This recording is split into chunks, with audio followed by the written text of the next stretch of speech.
2024 নির্বাচন ঘনিয়ে আসছে, যার জন্য দিনরাত নির্বাচনী প্রচারে ব্যস্ত হয়ে পড়েছেন মন্ত্রী থেকে শুরু করে নেতারা। লোকসভা নির্বাচনে ত্রিপুরা রাজ্যের পশ্চিম জনগণের বিজেপি মনোনীত প্রার্থী বিপ্লব কুমার দেবের সমর্থনে শুক্রবার সকালে 18 সূর্যমণিনগর বিধানসভা কেন্দ্রে নির্বাচনী প্রচারে ঝড় তুলেছেন বিজেপি। শুক্রবার সকালে সূর্যমণিনগর বিধানসভার অন্তর্গত অশ্বিনী মার্কেট থেকে বাইক র্যালির মাধ্যমে নির্বাচনী প্রচার করলেন এলাকার বিধায়ক তথা বিধানসভার উপাধ্যক্ষ রামপ্রসাদ পাল। এছাড়াও এদিন বিধায়কের সাথে এই বাইক র্যালিতে ছিলেন সূর্যমণিনগর মণ্ডল সভাপতি মান্তু দেবনাথ সহ দলের অন্যান্য কার্যকর্তারা। এদিন বিধায়কের নেতৃত্বে নির্বাচনী প্রচারে বাইক র্যালিটি অশ্বিনী মার্কেট থেকে শুরু হয়ে বিভিন্ন পথ পরিক্রমা করে নাগিছড়া এলাকায় গিয়ে সমাপ্ত হয়। এদিনের এক বাইক র্যালিতে এলাকার শাসক দলের কর্মী সমর্থকরা কমপক্ষে 2000 বাইক নিয়ে অংশগ্রহণ করেন। এদিন বাইক র্যালির মাধ্যমে বিধায়ক রামপ্রসাদ পাল নির্বাচনী প্রচারে গিয়ে বিরোধী কংগ্রেস ও সিপিআইএম এর জোট নিয়ে তীব্র সমালোচনা করেন। পাশাপাশি রাজ্য ও দেশের উন্নয়নের স্বার্থে রাজ্যের পশ্চিম আসনের বিজেপি মনোনীত প্রার্থী বিপ্লব কুমার দেবকে বিপুল ভোটে জয়যুক্ত করার আহ্বান জানান। ভানুচন্দ্রের রিপোর্ট, আসাম প্রাইম নেটওয়ার্ক।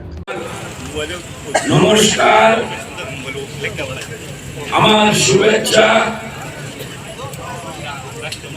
আজকে আমরা এখানে একটি বাইক র্যালির আয়োজন করেছি। আমাদের এই এলাকার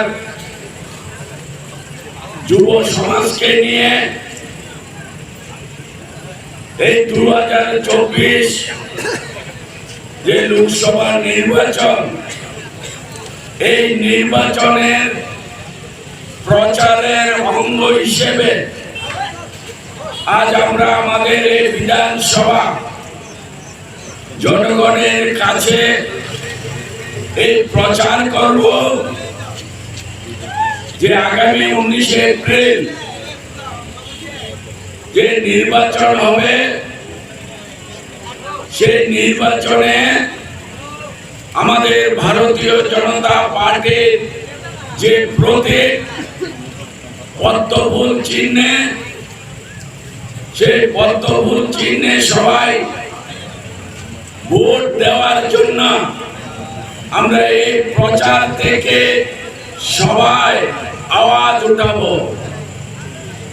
এবং আমাদের মাননীয় নরেন্দ্র মোদীজির হাতকে এই 18 সূর্যমণি বিধানসভা থেকে যেন একটা শক্তি এবং একটা সর্বোপরি শক্তি আমরা এই বিধানসভা থেকে দিতে চাই। তাই আমি বলবো, আমার প্রিয় আদরণীয় সমস্ত কার্যকর্তারা, যারা আপনারা আজকে আপনাদের সৌদ্যোগে এই বাইক র্যালিতে অংশগ্রহণ করেছেন, আমি আপনাদেরকে সকলকে আমি অনুরোধ করে বলবো যে আমরা যতক্ষণ অবধি আমাদের বাইক র্যালি শেষ না হবে, আমরা ততক্ষণ অবধি এই র্যালি থেকে কেউ বেরিয়ে যাব না।